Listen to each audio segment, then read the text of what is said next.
Hey history enthusiasts! In today's adventure, we're swapping civilization's dull murmur for something far more untamed.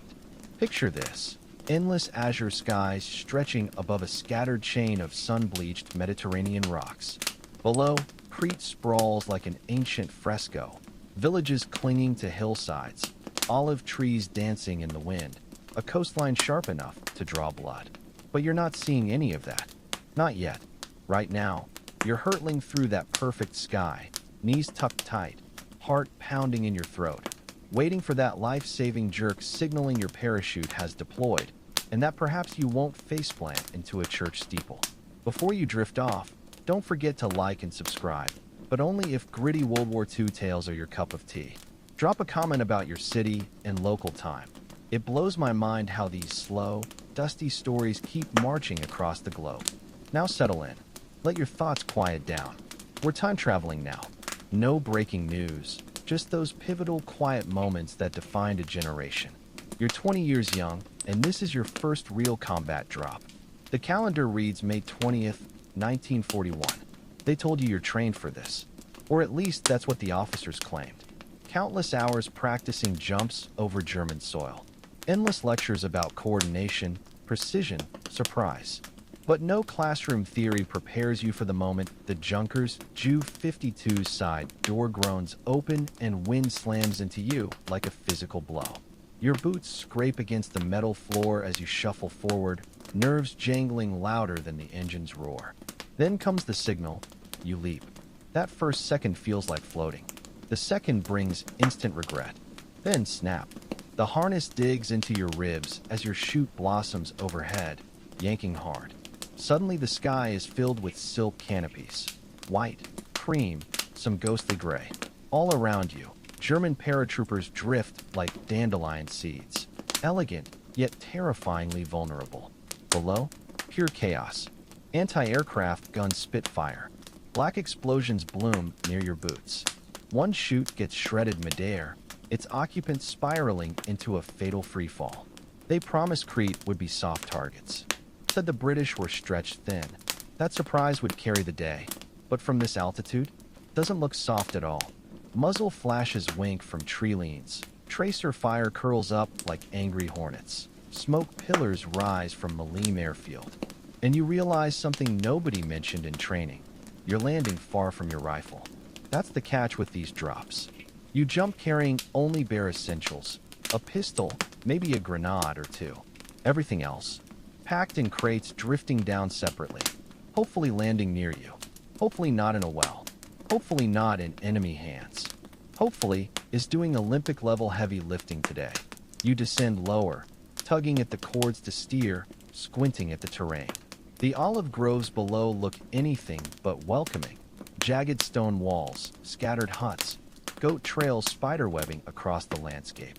Flashes of movement below, friend or foe. Then the ground rushes up like an overdue bill. You hit awkwardly, not hard enough to break anything, but sufficient to knock the wind from your lungs. Dust in your eyes, sweat soaking your collar, and the undignified scramble to collect yourself before taking a bullet in the back. Your parachute drapes uselessly over a thorn bush. You cut free. Boots crunch on parched soil. The air smells of gunpowder, time, and something sharper, the scent of plans unraveling. Crouching low, pistol drawn, heart hammering. You're alone. No familiar faces. No squad in sight. You're supposed to regroup near a dry riverbed, but that could be 1 kilometer away or 10. Hard to tell when you've just fallen from the sky like an unwanted dinner guest. Then the bullets come. Not aimed at you. Not yet, but close enough that the crack makes your ears ring. You dive behind a low stone wall, breathing ragged. A shadow moves through the grove across the path. You raise your pistol, hands shaking, trying to recall the drill. 3 shots, then reposition, but you can't even spot where the fire's coming from. Whoever's shooting knows this terrain intimately. You're just visiting. A shape darts across the path. A boy. No, too quick. A man in khaki, British maybe, or Cretan militia. Your finger tenses on the trigger, but you don't fire. Orders say hold fire unless engaged. But then again, those same orders promised this landing would be easy. You belly crawl through the dust towards some boulders, hyper-aware of your empty stomach and the sweat pooling under your helmet. Another parachute crumples into distant trees. You hope it's friendly, hope they survived, hope they brought a rifle. You try recalling general students' briefing, something about speed, initiative, shock tactics. But shock cuts both ways. And the Cretans? They're not waiting for orders. They're grabbing kitchen knives, great war rifles, anything that can defend their homes. Some historians still debate whether student truly grasped the defender's resilience or simply overestimated how much disorder his elite Fallschirmjäger could handle. Schmidt lets out a low whistle through his teeth. "We're way off course," he mutters, voice barely audible over the distant gunfire. "South as hell." You can't argue with that assessment. But what options remain? Waiting around guarantees getting picked off. So you start moving, weaving between gnarled olive trees, ducking low whenever aircraft engines rumble overhead. You pass other paratroopers, two struggling to carry a wounded comrade on a makeshift stretcher fashioned from a shattered door, another desperately trying to pry open a supply crate using his helmet as a crowbar. When you offer help, together you crack it open, praying for rifles, ammo, maybe even water. Instead, you find signal flags, a rusted field radio, and a tangled coil of barbed wire. "Wunderbar," Schmidt deadpants. "Maybe we can politely signal them to stop shooting at us." The march continues. By noon, the Mediterranean sun has settled in like an unwelcome guest, oppressive, inescapable. Dust cakes inside your boots. Your uniform sleeves stick to your arms like second skins. Every gust of wind kicks up fine grit that stings your eyes.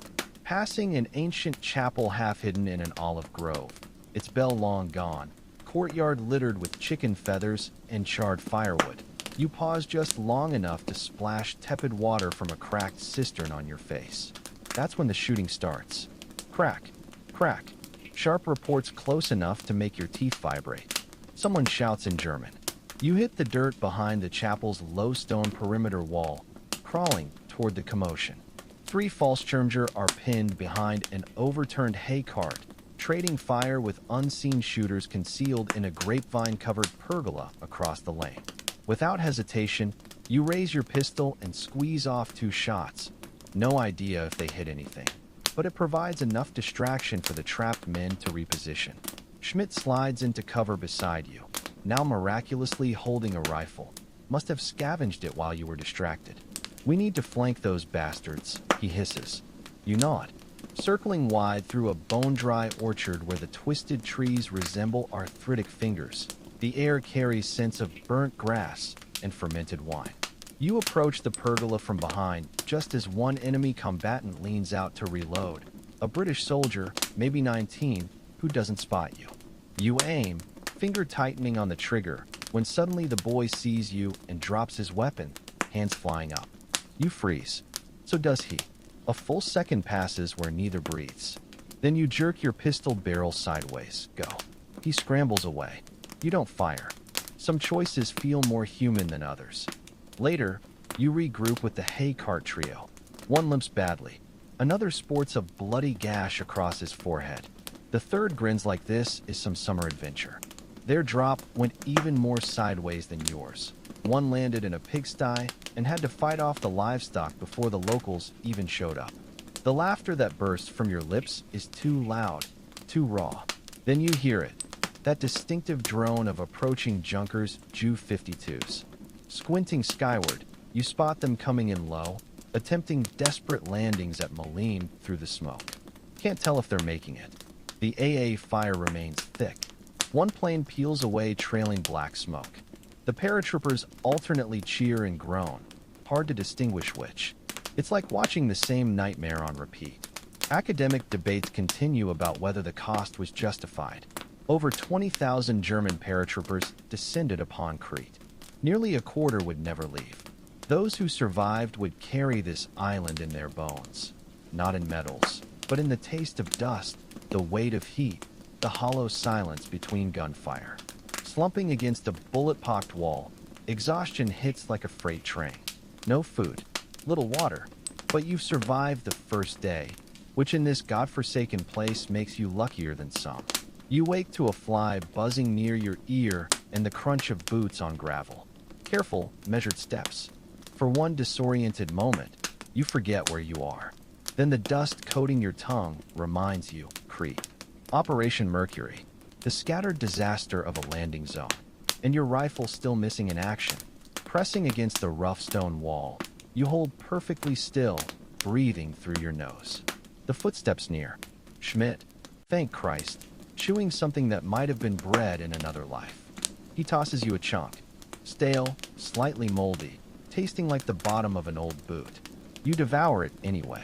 No sign of main forces yet, Schmidt reports, settling beside you with a grunt. We're all ghosts out here. He's right. Somewhere, the grand plan still exists. Some lieutenant must still have a map and proper orders. But down here among the rocks and thistles, the war's gotten personal. Just you, a borrowed rifle, and the desperate hope that if you walk far enough in what might be the right direction, you'll bump into someone who remembers what the hell we're supposed to be doing. Checking your pockets yields 1 half-melted chocolate bar, 3 pistol rounds, and a grease-stained scrap of paper with radio frequencies. Not that it matters.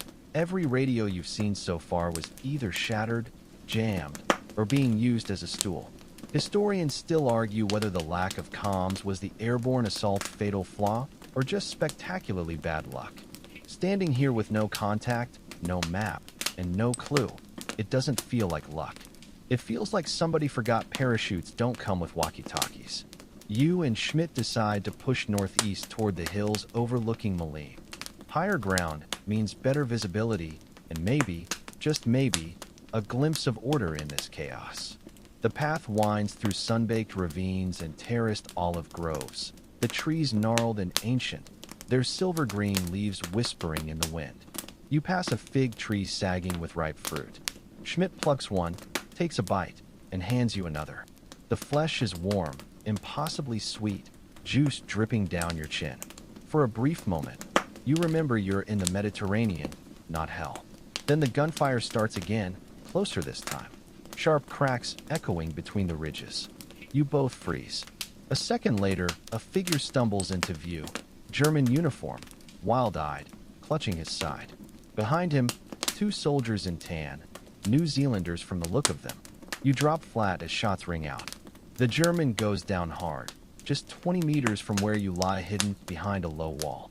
Your hands shake as you raise your rifle. Schmidt already has his sights lined up. You don't think. You just squeeze the trigger. One of the enemy soldiers drops to his knees, clutching his thigh. The other ducks and returns fire. Bark splinters near your head as bullets chew into the tree behind you. Schmidt curses and fires again. Then, silence.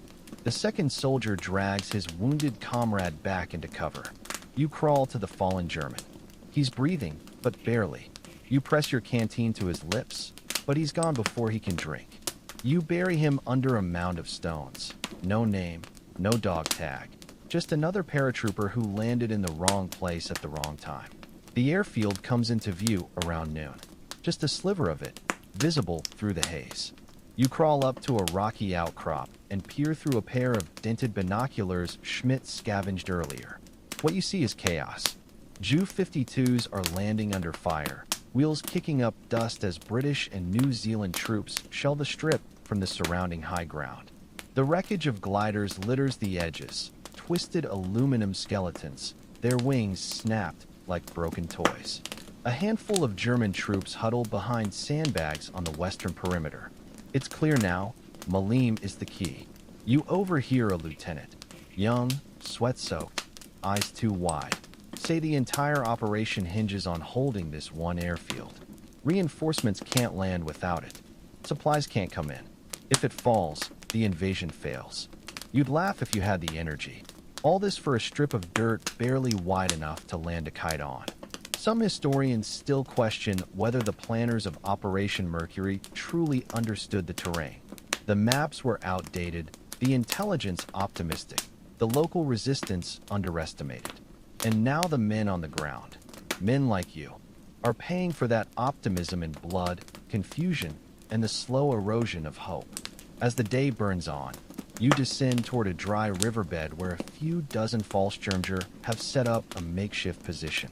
Crates are being pried open, some split apart from the drop. You join in, cracking one open with your knife. This time, luck, ammunition, tinned meat, a flare gun, even a bundle of letters some mother in Bavaria thought would reach her son safely at war. The officer in charge is older, a scar running down his cheek, his voice calm despite everything. He lays out the plan. Push west along the riverbed, flank the defenders holding the hill overlooking Malines. If that hill can be taken, the airfield might hold. And if the airfield holds, Crete might fall. You nod along, but your attention drifts. Your body aches. Your skin is sunburned where your sleeves rode up. Your tongue still tastes like dust and gun oil. You'd give anything for a full canteen and an hour of silence. Instead, you get a whistle. Time to move. You form up, crawling out of the riverbed, rifle clutched tight. The sun is merciless, baking the rocks until they scorch your palms. You move from cover to cover, rocks, shrubs, half-collapsed walls, while gunfire pops and cracks above. At one point, you find yourself belly down beside a corporal who mutters a running commentary under his breath. Too quiet. Way too quiet. They're waiting for us to poke our heads up so they can swat us like flies. You don't answer, mostly because you agree. Then, movement on the ridge. A line of defenders pulling back. Just a few figures, maybe repositioning. The officer gives the signal. Now, you surge forward. The hill isn't steep, but it feels like a mountain. Your boots slip. Your rifle weighs twice as much as it should. Bullets snap past you. One of the men behind you cries out, but you don't turn. You reach the top, throw yourself behind a crumbled stone wall, and brace for return fire. But there is none. The defenders have vanished, melted into the scrub. The hill is yours, and with it, a narrow sliver of hope. From up here, the airfield lies open. Vulnerable, but reachable. Behind you, more troops scramble up, their faces lined with grime, their uniforms torn. You've lost men, but you've gained a foothold. You slump against the rocks, rifle across your knees, eyes on the horizon. It's not over, not even close, but you've lived another day. And in this strange war fought in goat pens, fig orchards, and sun-blasted hillsides, that's enough. For now, the night on the hill is unnaturally still. No gunfire, no shouted orders, no flares painting the sky. Just the wind rustling through olive branches and the distant chirp of crickets hiding in dry grass. You lie flat against sun-warmed stones, cheek pressed to the earth, rifle resting at your side like a lover you can't trust. Schmidt snores softly nearby, the kind of exhausted sleep that comes not from restfulness, but from your body finally overriding fear. You envy him. Your eyes stay stubbornly open. This island doesn't feel conquered. It feels aware of you. The land itself seems to breathe, to listen. Somewhere far off, a dog barks in short, sharp bursts. Closer by, a loose shutter bangs rhythmically in the breeze.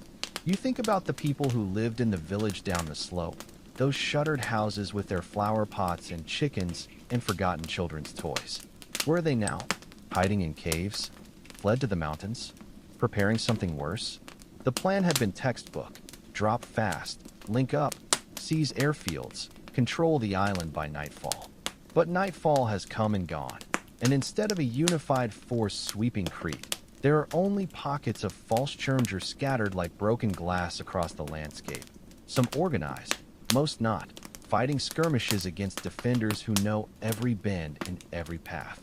And now you're huddled on this ridge, hoping that Hill 107, as the sterile maps called it, actually matters. No one uses the number anymore. Now it's just the hill, as if naming it properly would make it more real than it already is. You eat from a tin, cold meat, vaguely metallic, barely edible. It's not even yours, salvaged from an abandoned crate in the scrub. The label's in Greek or maybe Bulgarian. Doesn't matter. You chew, swallow, and chase it with a trickle of water from a canteen passed around like communion wine.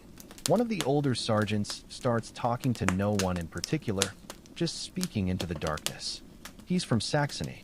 Says he used to build cuckoo clocks before the war. Says he never thought he'd be using a bayonet before breakfast. You believe him. A few of the younger men chuckle, not because it's funny, but because the only other option is weeping.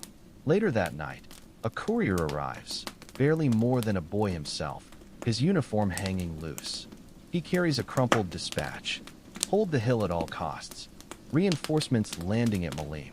Counterattacks expected. You don't say it aloud, but everyone knows what that really means. You won't be moving again soon. Morning comes not with movement, but preparation. You're put on sentry duty while others dig shallow foxholes and pile rocks into crude firing positions. There are no sandbags, no barbed wire, just whatever you can scavenge. You claim a shovel from a dead comrade's kit and start digging.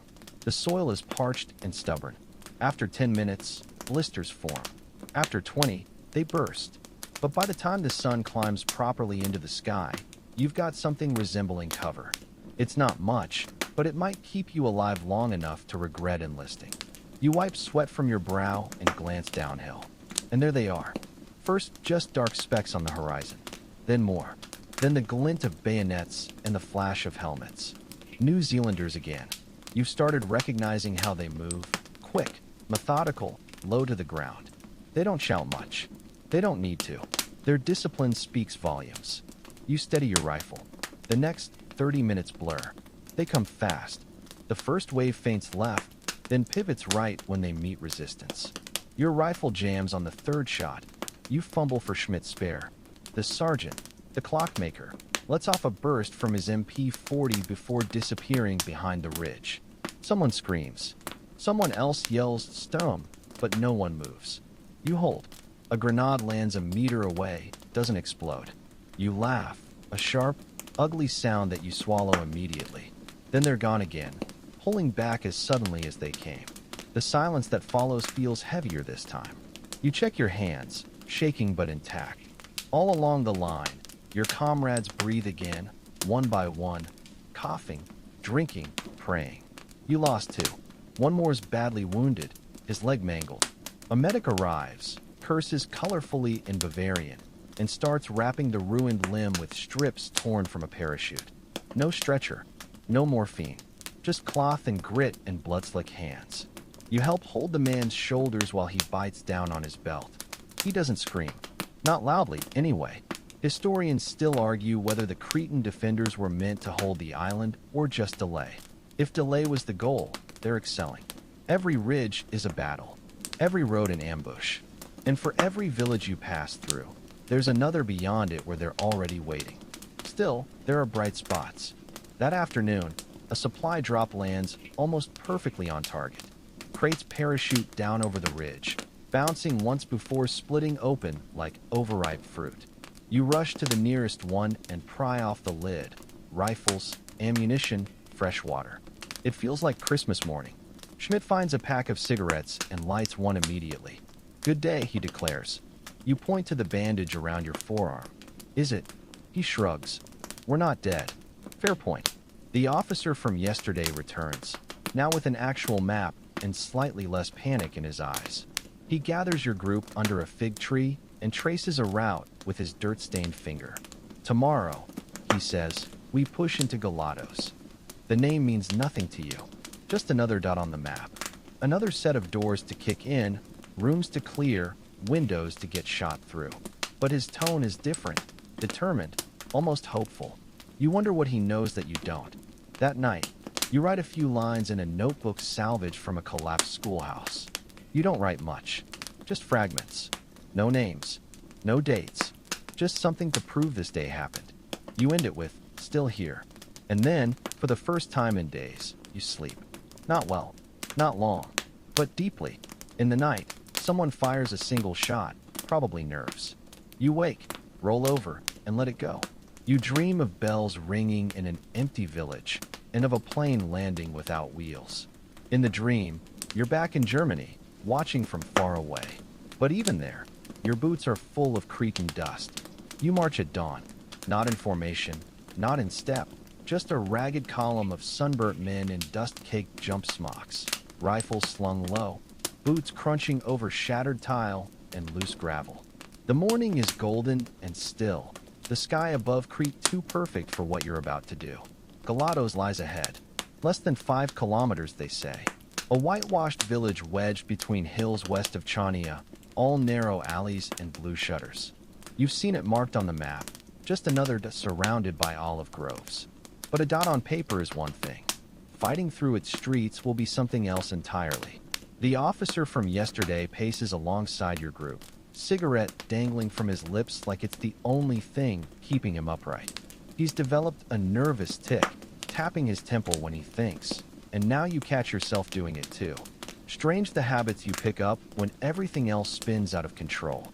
Your ragtag unit merges with another platoon halfway there, led by a lanky Feldwebel with a bandaged hand and a voice like gravel. Kiwis have fortified the eastern edge, he rasps. Barricades, machine gun nests, maybe mortars. He squints into the morning haze. Depends how much they like us. Nobody laughs. The final approach winds through a vineyard. Rows of thick vines heavy with unripe grapes, all tangled over low stone walls. You move crouched, rifle ready, stepping carefully. The air smells of crushed leaves and disturbed earth. The birds have stopped singing. Then you see it, movement ahead. Just a flicker, a helmeted silhouette crossing the path before vanishing. The officer signals halt. The squad fans out. And just like that, the battle for Gelatos begins. It starts with a single shot, then another, then a full volley. Bullets shred through grapevines. You hit the dirt, chin grinding into soil, trying to breathe quietly. Above you, leaves explode into green confetti. You crawl left along the wall. Schmidt's already there, returning fire in controlled bursts. Left flank, someone yells. They're trying to encircle you. The officer shouts orders about covering fire and grenades. You can barely hear him over the gunfire. You pull the pin on a grenade and lob it over the wall. Hear it clink, then the muffled whump of detonation. Scramble up. Sprint to the next cover. Slam into it so hard your teeth rattle. Then, silence for one heartbeat. Nothing moves. Then more gunfire from the village edge. Now you see the houses, sun-bleached walls, shuttered windows, ceramic pots lining the sills. It would be picturesque if it weren't trying to kill you. You push forward. The first house has no door. Inside, an overturned kitchen table, an abandoned skillet still hanging over cold ashes. The ghost of cooked onions lingers. You take the stairs 2 at a time, clearing the upper floor with your heart in your throat. Empty. Back outside, the squad advances street by street. The resistance is stiff.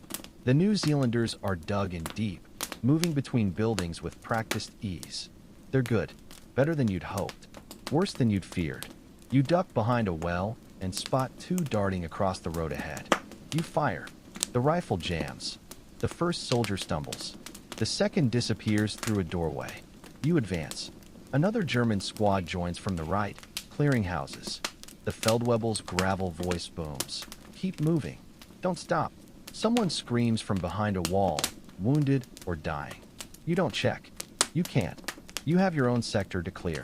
Somewhere to your left, a building explodes, probably a grenade or lucky mortar hit. Roof tiles rain down in glittering arcs. Smoke curls over the rooftops.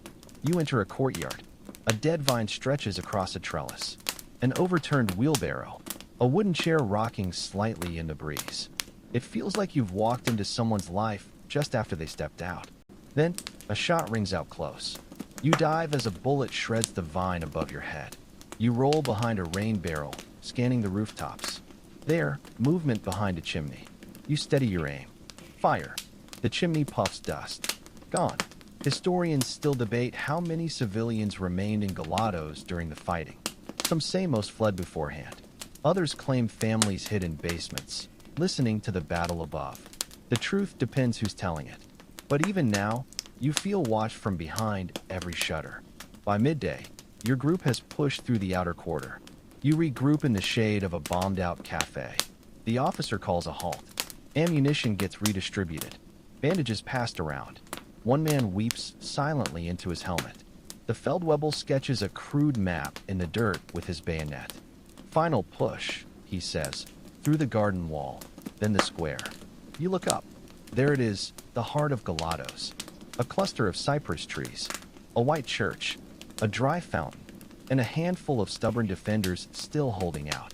Your task: breach through a walled garden. You and Schmidt vault the stones, land in dry flower beds, and immediately take fire from a balcony. You flatten against the building, heart hammering. Schmidt tosses a grenade upstairs. The explosion cracks the air. The resistance falters. You climb the balcony stairs, weapon raised, breath held. The room is empty, abandoned in haste. A spilled chessboard on the floor, pieces scattered mid-game. You don't know why, but you pick up a knight. Put it in your pocket. When the final shot echoes across the square, no one cheers. No flag gets raised. Just a long, collective silence. The officer sits heavily on the church steps, lighting a cigarette with shaking hands. A medic checks pulses on the stone path. Two men dig a shallow grave under the cypresses. You stand by the fountain, not thirsty, just still. Galados is taken, but it doesn't feel like victory. Some scholars call Galados the turning point, when the tide began favoring the paratroopers. Others say it was just another bloody skirmish bought with too many lives for too little ground. The debate continues. You don't care. You sit in the shade of a shattered olive press and close your eyes. For a moment, there's nothing. No orders. No gunfire. No waiting. Just wind through narrow streets. And the fleeting, impossible thought that maybe you'll live to see the next village. The calm never lasts. You've barely closed your eyes when the officer gets word. The New Zealanders are regrouping. They're counterattacking under cover of dusk, moving fast and light, trying to retake the village before you can dig in. No one says it aloud, but everyone knows. If they push you out now, with your units still scattered and reinforcements tied up near Maleme, the entire western flank collapses. The airfield, the hill, everything you bled for yesterday gone. The orders come quick. Hold the square. Fortify every approach. No retreat. You and Schmidt are posted in a stone merchant's house near the northern entrance. Thick shutters, good sightlines down the road leading into the olive groves. It's a decent position, solid cover, clear angles, and for once, a full magazine. The floor inside is littered with sawdust and torn ledgers. You step carefully. Outside, the sun dips low, casting long shadows across the square. A golden haze clings to everything, making the broken buildings look almost beautiful in their ruin. Schmidt cracks a joke about charging the New Zealanders with a spoon. You snort. He grins. Neither of you actually laughs. And then you see them. Not a full assault, just movement. Shadows slipping through the trees, coming in low. They're smart. They don't barrel down the road. They fan out, using the terrain, slipping between hedges and crumbling walls. You do the same. You take the first shot. A single crack echoes through the still air, and then everything erupts. Suddenly, the square is alive again. Rifles barking, boots pounding, shouts bouncing off the walls. You duck behind the windowsill, firing carefully, counting rounds. Schmidt's beside you, methodical, like he's keeping time to music. They push hard. Time blurs. Minutes? Hours. You lose track. You hold that position as they come from multiple directions now, testing your lines. One group gets too close, way too close, and you lob a grenade out the front door like you're skipping stones. It explodes with a sharp thump, and for a heartbeat, the air goes still. Then, silence. The enemy doesn't break through. Not fully, but they don't fall back either. By midnight, it's a stalemate. A brutal, crawling chess match through Galados alleys and courtyards. Every window a potential firing position. Every bush a threat. And then, the strangest thing happens. In the dark, under the stars, the shooting slows. Not because of orders, because of exhaustion. You crouch behind the wall, weapons still ready, and realize you haven't heard a shot in 10 minutes. Then 20. You risk a glance outside. A silhouette stands across the square, just a shape, motionless. And in that silence, in the flickering orange glow of a burning roof tile somewhere up the hill, you both pause. Neither of you fires. A truce? No, just tired men trying to stay alive. Somewhere behind you, someone starts humming. Quiet, low, a lullaby maybe. You don't recognize the tune. It drifts over the square like smoke, fragile and absurd. You feel the tightness in your chest and don't bother fighting it. You're not a machine. You're just a man clinging to a patch of stone that used to be someone's market, in a country you'd never seen until 3 days ago. Historians still argue about that second assault on Galados, whether it was a full counterattack or just a probing action. The records are fuzzy. Both sides claimed confusion, exhaustion, miscommunication. Some say the New Zealanders were pulled back too soon. Others say they withdrew deliberately, conserving strength. You only know that by morning, they're gone again. You patrol the square at first light, stepping around spent casings and scorch marks. There's a dark stain on the church steps. The fountain still trickles, oddly serene. And in the courtyard where you fought yesterday, a helmet lies on the stone path, not one of yours. You pick it up. It's heavier than you expected. There's a dent in the side, initials scratched under the brim. You set it gently on the well wall and walk away. The officer returns mid-morning with news. Galados is secure. The flank is holding. You're being rotated west for rest. Not home, just somewhere with less shouting. You pack your gear, if you can call it that. Your rifle, your knife, a can of meat you'd stashed under a floorboard yesterday, and the chess piece still in your pocket. You almost forget it's there. You march again, this time slower, more limps, fewer words. The road out of Galados curves around the ridge. From the top, you look back. The village sits in a haze of dust and wood smoke. Roofs sag, shutters hang, but the church still stands, and the square is still a square. It's strange what survives. As you descend the other side, your path crosses another group of Fallschirmjäger, fresh reinforcements just arriving, wide-eyed, still smelling faintly of soap and barracks. They ask how it was. You just shake your head. Warm, Schmidt says. That's all you give them. Your new position isn't far, an abandoned farmstead on the edge of an orchard. There's a cistern with water clean enough to drink, if you let it settle, and a bed of hay in a barn that smells only slightly of goats. You sleep like the dead. When you wake, there's a chicken pecking at your boot. You smile at it. It doesn't smile back, but it doesn't run either. You spend the day cleaning your rifle. Again, not because it needs it, but because it gives your hands something to do. Schmidt finds an old deck of cards and teaches 3 men a Saxon game involving slaps, insults, and lots of shouting. You don't join, but you watch. And for a few hours, it almost feels normal. Later, a runner brings new orders. Prepare to move east toward Chania.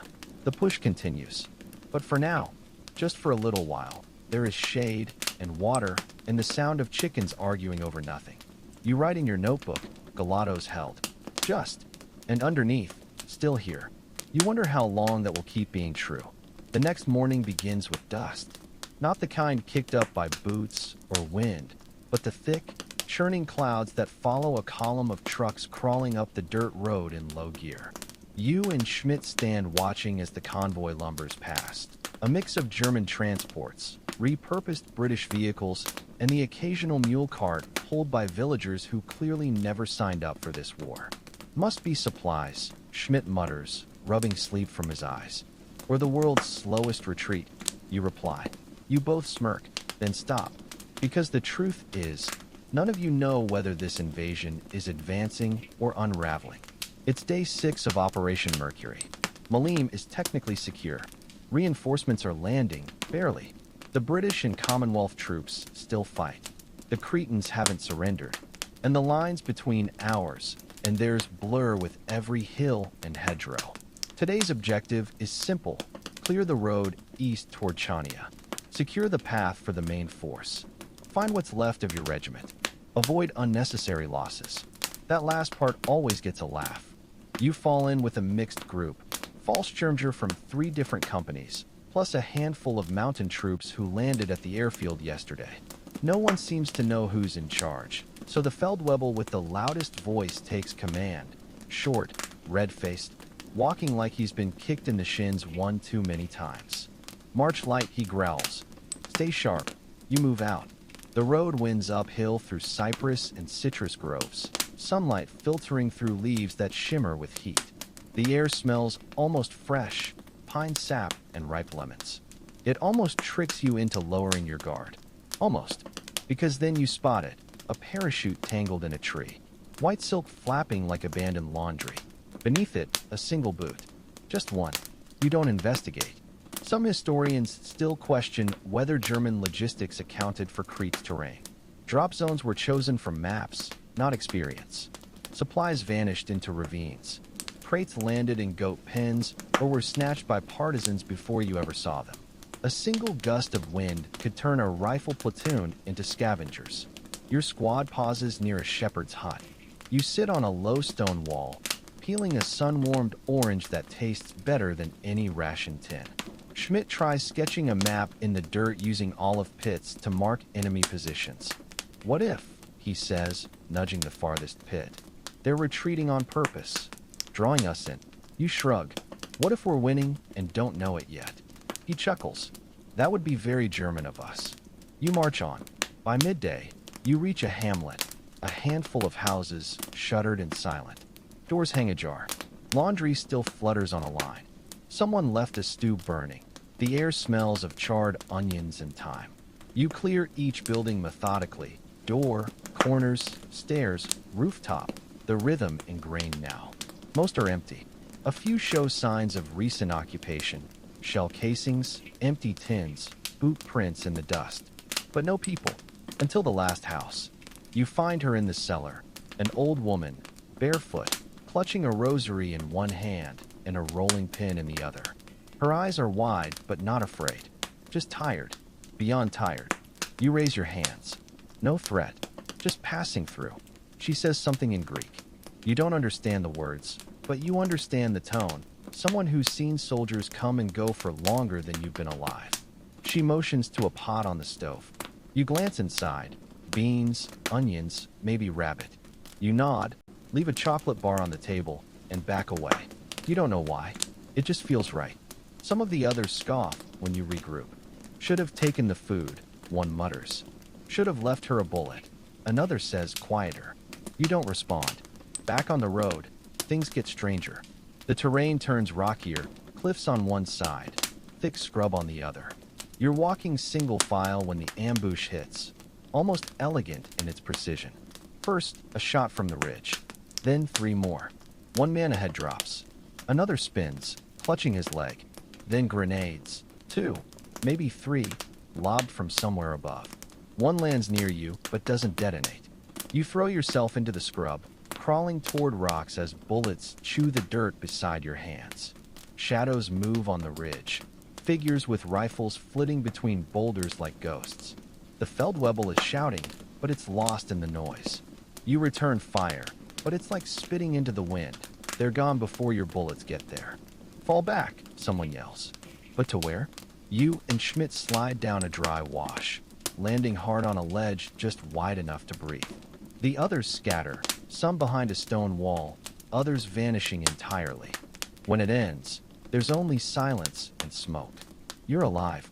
Schmidt too. But the red-faced Feldwebel is gone. So are 2 others. One's missing an arm. The medic doesn't speak, just wraps the stump and moves on. Some scholars argue these ambushes, small, fast, surgical, were what made the Cretan resistance so effective. They didn't hold ground. They didn't wear uniforms. They just bled you in steps and vanished. You climb back to the road. The squad reforms, what's left of it. Orders come from someone new now. You press on, slower, more cautious. By the time you reach the next hilltop, the sun is dipping again. Chania is visible now, rooftops and domes hugging the coast like a tired swimmer. But it might as well be on the moon. Between you and it lies a whole valley. And who knows how many more hidden rifles. You camp near a terraced field. No fires. Just cold rations and quiet murmurs. Schmidt carves another mark into his rifle stock. Another day survived. You don't ask what it means. You just write in your notebook. Ambush today. Ridge near burned cart. Still here. The stars come out. Someone hums a tune from home. You can't name it, but it's familiar. You lean back and stare at the sky, imagining what it would be like to float again, back into the air, above all this, a parachute open, wind in your ears. The world beneath you, silent and small. Safer than here. The next day begins without warning. No reveille, no breakfast, just the dry cough of distant gunfire jolting you awake like an alarm clock you never set. You sit up fast, hand already on your rifle, heart hammering like a misfiring engine. Schmidt's already alert, crouched at the terrace edge peering downhill. Small arms fire, he mutters. South Ridge. Closer than yesterday. You nod. Not that he's looking. The morning air is cooler today. The sun's still low, casting long blue shadows across the rocks. Behind you, someone's swearing about wet boots. Another tries prying open a can of beans with his bayonet. No one mentions yesterday's ambush. You pack up quietly. The new officer, another fresh face, because they keep disappearing, gives clipped orders. Push northeast toward Paravolia. Secure the road junction. Intercept partisan activity. That last phrase makes everyone pause. You exchange glances with Schmidt. No one says it aloud, but you all know what it means. The locals have stopped running. Now they're watching, and some are fighting back. The road out is quiet at first. Too quiet. You march in 2 columns now, wider spacing, weapons ready. Every window feels like a gun barrel. Every shutter a sniper's perch. Then you find the mule. It stands in the middle of the path, tethered loosely to a tree, chewing lazily. On its back, firewood, a torn flour sack, and a German crate. The acting Feldwebel signals halt. 2 men approach carefully. The crate's already open. Bandages, rations, signal flares. None of this was part of your drops. Someone's been stealing your supplies. One of the mountain troops curses violently. The Feldwebel stares at the tree-line. Partisans, he mutters. Moving faster than we are. Schmidt tilts his head. Or smarter. The plan changes. You split into squads. Yours is assigned to sweep the western hills. Narrow trails lined with lavender and dry grass. Beautiful country. Tense. Even the birds have gone quiet. You walk with safeties off. It happens fast. A flash of movement. A shadow behind a rock. A glimpse of cloth. Then, crack. A rifle shot far too close. You dive sideways into brush as a bullet punches through the air where your shoulder had been. Schmidt returns fire immediately, sweeping the ridge. You spot another shape. An older man in civilian clothes, but holding his weapon like he knows it well. He disappears behind a tree before you can aim. Then more gunfire from the left. You scramble for cover behind stone outcrops, pressed flat. They're not an army. Not even close. But they're coordinated. 3, maybe 4 shooters. No uniforms. No insignia. No clear line between fighter and bystander. This isn't war. Not really. It's something older. More personal. Some historians still debate how much of the Cretan resistance was organized versus spontaneous. The truth depends who's asking. Some had rifles passed down from their grandfathers' wars. Others grabbed kitchen knives and farming tools. They didn't always fight to win. Sometimes just to make you bleed. Eventually, the shooting stops. You advance cautiously, checking every tree, every boulder. No bodies. No prisoners. Just shadows and echoes and the unsettling sense you've walked into someone's home and started breaking their furniture. At the ridge top, you pause to breathe. The view stretches clear to the sea, villages like white salt scattered across the hills. You sit in the dust, wiping sweat, trying to make sense of a battlefield with no front lines. Schmidt produces a wedge of cheese from his pack. Still edible, he declares. You both chew in silence. It tastes like rubber, but it's food. The squad regroups near a half-collapsed chapel, vines swallowing its roof. Inside, it's cool and quiet. Candles melted to stubs, icons of saints staring down with unreadable expressions. Probably hid here, someone mutters. Or prayed here, another says. Neither feels right.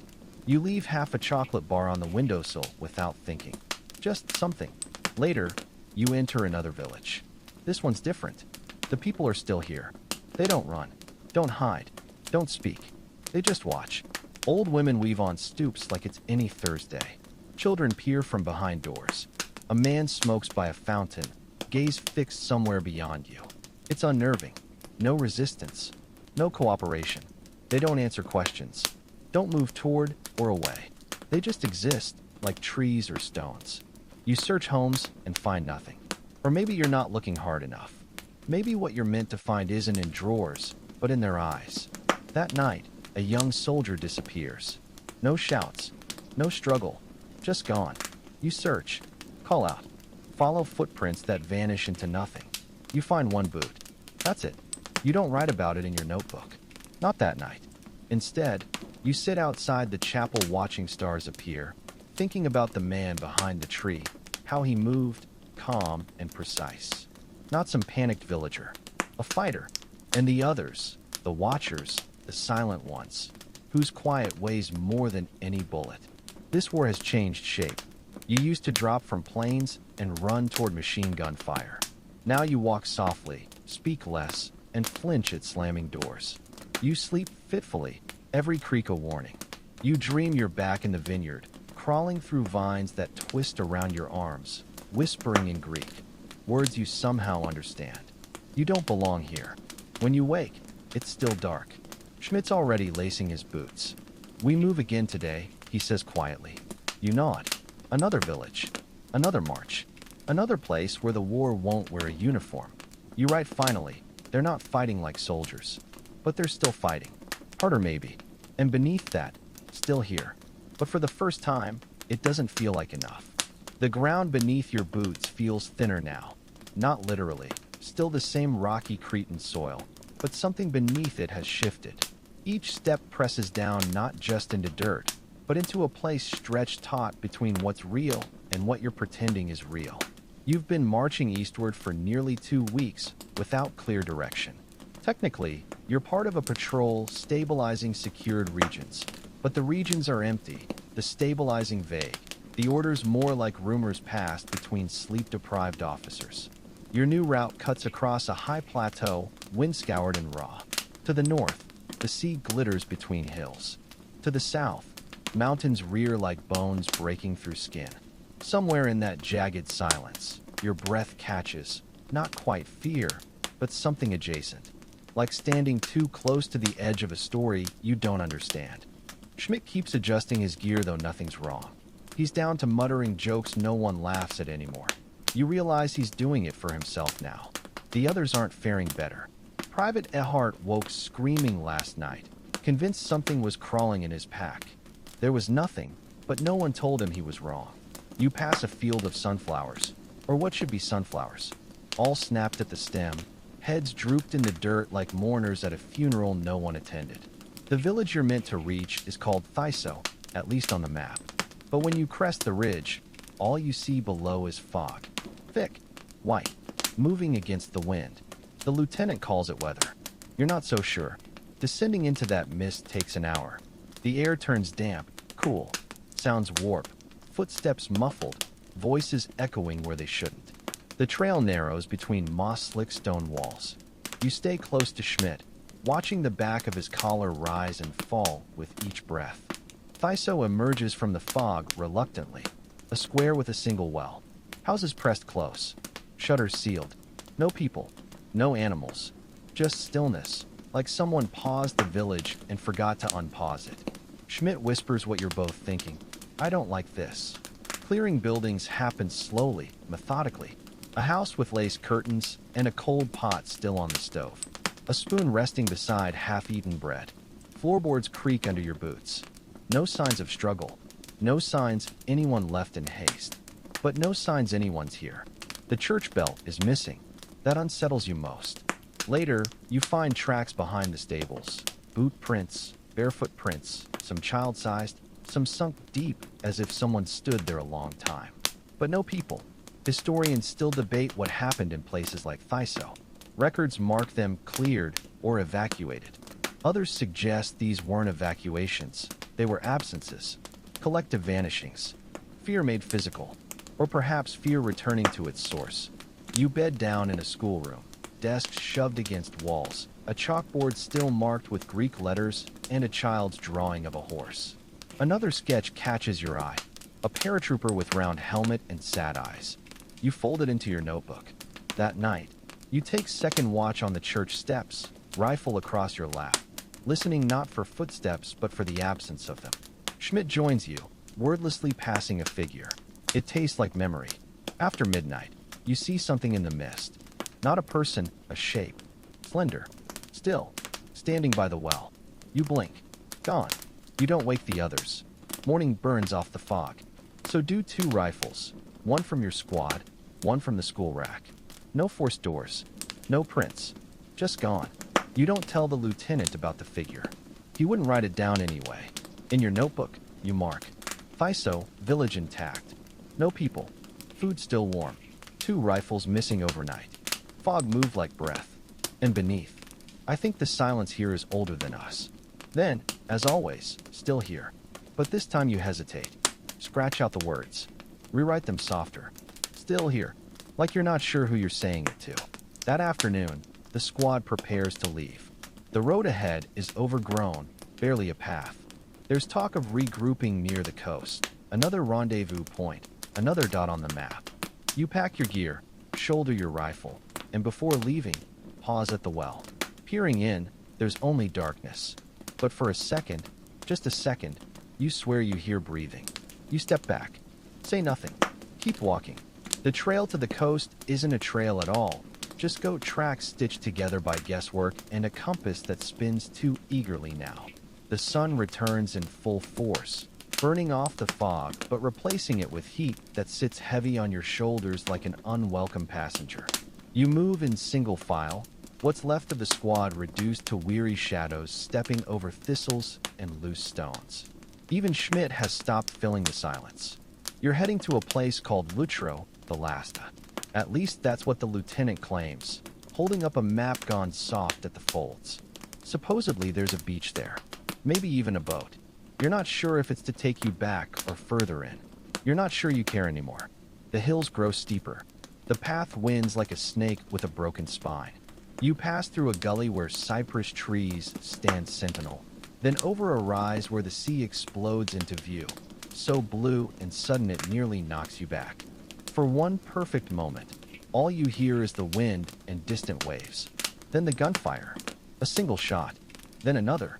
Close. You hit the dirt instinctively, belly to ground, rifle up. The lieutenant signals. 2 return shots, then silence. You wait. Nothing follows. No movement. No shouts. You creep forward with Schmidt flanking, scanning the rocks. There, just ahead, in the shade of a collapsed wall, a shape. A man, German uniform, slumped sideways. Not from your squad. You don't recognize him. His eyes are open but empty. His rifle's missing. You check the perimeter. The squad fans out. No one. No tracks. No trail. Just the dead man cooling under an olive tree as if he'd been waiting for someone who never came. You bury him without ceremony. No names. No words. No one asks for them. Some historians write that by Crete's end, many German soldiers found themselves psychologically adrift in a landscape that never revealed whether it was enemy, ally, or something else entirely. They call it strategic disorientation. You'd call it erosion. Of maps. Of orders. Of self. Lutro emerges around dusk, a cliffside village so small it nearly vanishes between the folds of rock. White houses stacked like discarded cards, shutters sealed against the salt air. The beach is narrow, but there's a jetty. And tied to it, swaying gently, a boat. No crew. No motor. Just oars. The lieutenant exhales like he's been holding his breath for days. He turns to the remnants of the squad. This is it. We rest here. No one asks them what. You're too tired for questions. You take shelter in a boathouse. 3 walls, a thatched roof, a floor gritty with salt and sand. Schmidt collapses onto a net of cork floats. You lean against the doorframe, watching the sky turn pink, then violet, then black. You haven't seen enemy troops in days, but the wars never felt closer. That night, no one stands formal watch. You just take turns not sleeping. Sometime past midnight, Schmidt strikes a match. The flare illuminates his face. Older suddenly, eyes different in the flicker. You think we're done? He asks. You pause. With what? He doesn't answer. The match dies. You sit in darkness. Eventually, you speak. I think the fighting's over. But the war? You shake your head. The war's still walking. Schmidt nods slowly. I think it walked through us. Sleep doesn't come. You drift between memory and dream. The smell of gun oil, the taste of figs, the first jump, and what might be the last step. Doors closing softly in distant villages. Faces you can't name. The weight of everything you carried that wasn't in your pack. When dawn comes, the sea lies flat as glass. A gull lands on the dock. The lieutenant sits by the boat polishing his boots with a sock. No orders. No direction. Just waiting. You open your notebook. Lutro, last stop. No resistance. No reception. Boat waiting. No one knows for what. You underline it. Then add. Still here.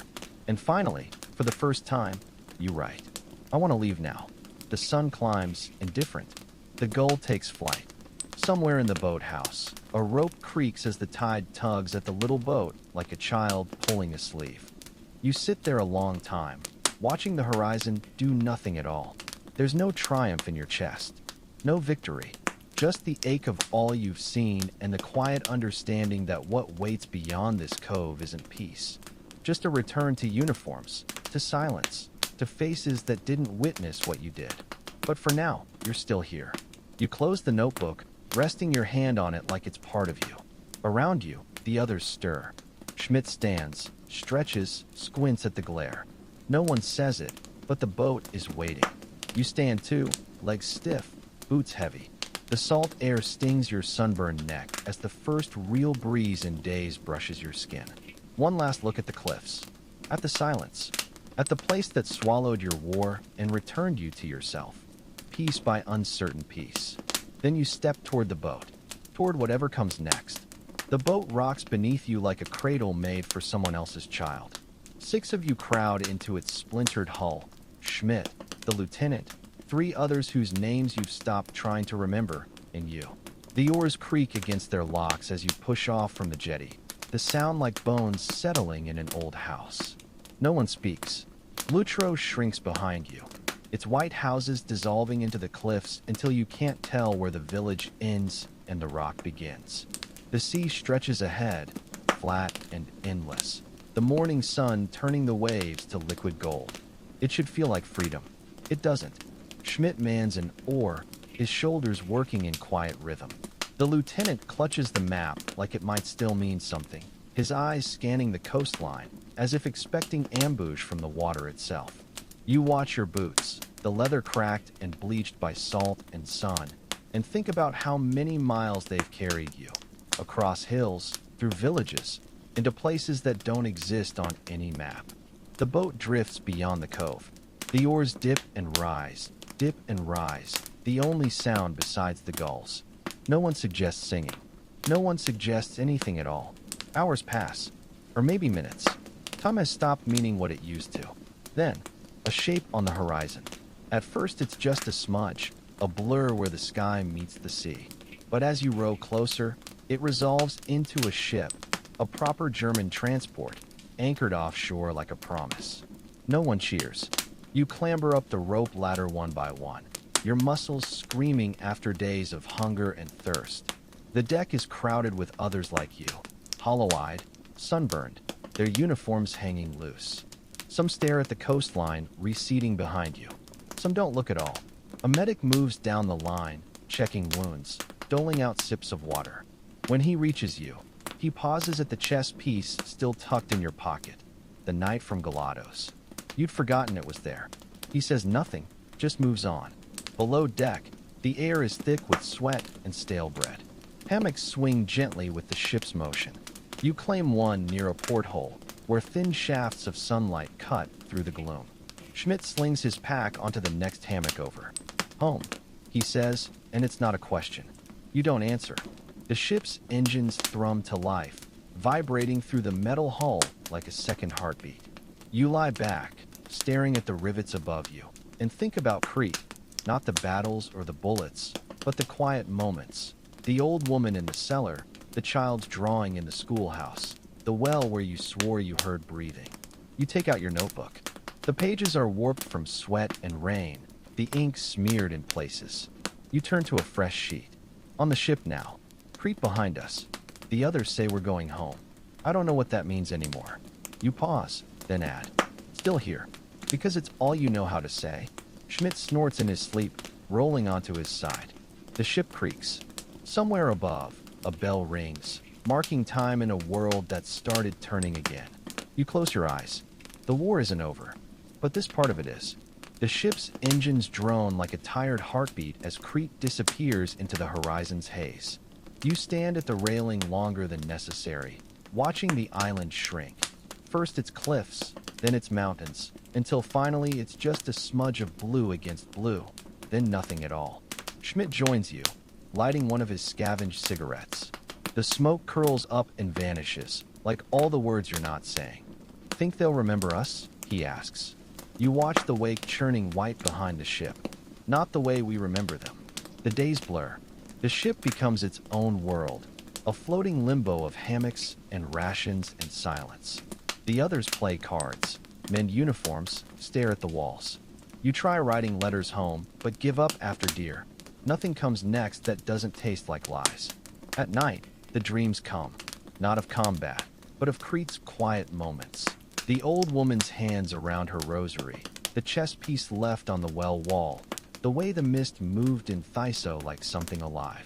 You wake with your fingers clutching the notebook still, its pages damp with sweat. On the third morning, a storm gathers on the horizon. The ship rolls violently, waves slamming against the hull like fists. Most of the men retreat below, but you stay topside, gripping the rail as salt spray stings your face. There's something honest about this storm. Its fury, its indifference. The lieutenant finds you there, his uniform jacket soaked through. We'll reach Piraeus by nightfall, he says, as if this should mean something. You nod. He hesitates, then pulls something from his pocket. The map, now more water than paper. Never did us much good, he mutters, and lets the wind take it overboard. The storm passes by afternoon. The sea calms, and as the sun breaks through the clouds, the Greek mainland appears, first as shadows, then as hills, then as a proper coastline dotted with white buildings. It should feel like an ending. It doesn't. The ship docks at Piraeus under a sky streaked with artillery smoke. The port teems with activity, supply trucks, fresh troops, officers barking orders. No one looks at your ragged group twice. You file down the gangplank in silence, your boots hitting solid ground for the first time in weeks. The earth feels wrong beneath you, too steady, too still. A clerk with ink-stained fingers checks your name off a list. Report to the barracks for reassignment, he says without looking up. Schmidt exhales sharply. That's it. The clerk shrugs. Welcome back. You're given clean uniforms, hot food, a cot with actual sheets. Later, there will be debriefings, medical inspections, forms to sign. But for now, there's just this. A shower that washes away the dust, but not the memories. A meal that fills your stomach, but not the hollow places. A bed that feels like a stranger's. That night, you sit on the barracks steps under a sky choked with stars. Schmidt joins you, 2 stolen bottles of beer in hand. To Crete, he says, clinking his bottle against yours. You drink. The beer is warm and bitter. Somewhere in the distance, an accordion plays, the same 3 notes over and over, like someone trying to remember a tune. You open your notebook one last time. The pages are nearly full now. Names, sketches, fragments of days you can't forget. You turn to a blank sheet. Piraeus. The war isn't done with us yet. You pause, then cross it out. Below you write. Still here. Because after everything, it's the only truth left. Schmidt peers over your shoulder. Starting volume 2? You close the book. Something like that. The accordion falters, then starts again. Somewhere beyond the barracks, a truck backfires, and half the men hit the deck before they remember where they are. No one laughs. You take another sip of beer and look up at the stars, the same stars that watched over Crete, over Malim, over Galados. They seem farther away now. Or maybe you are.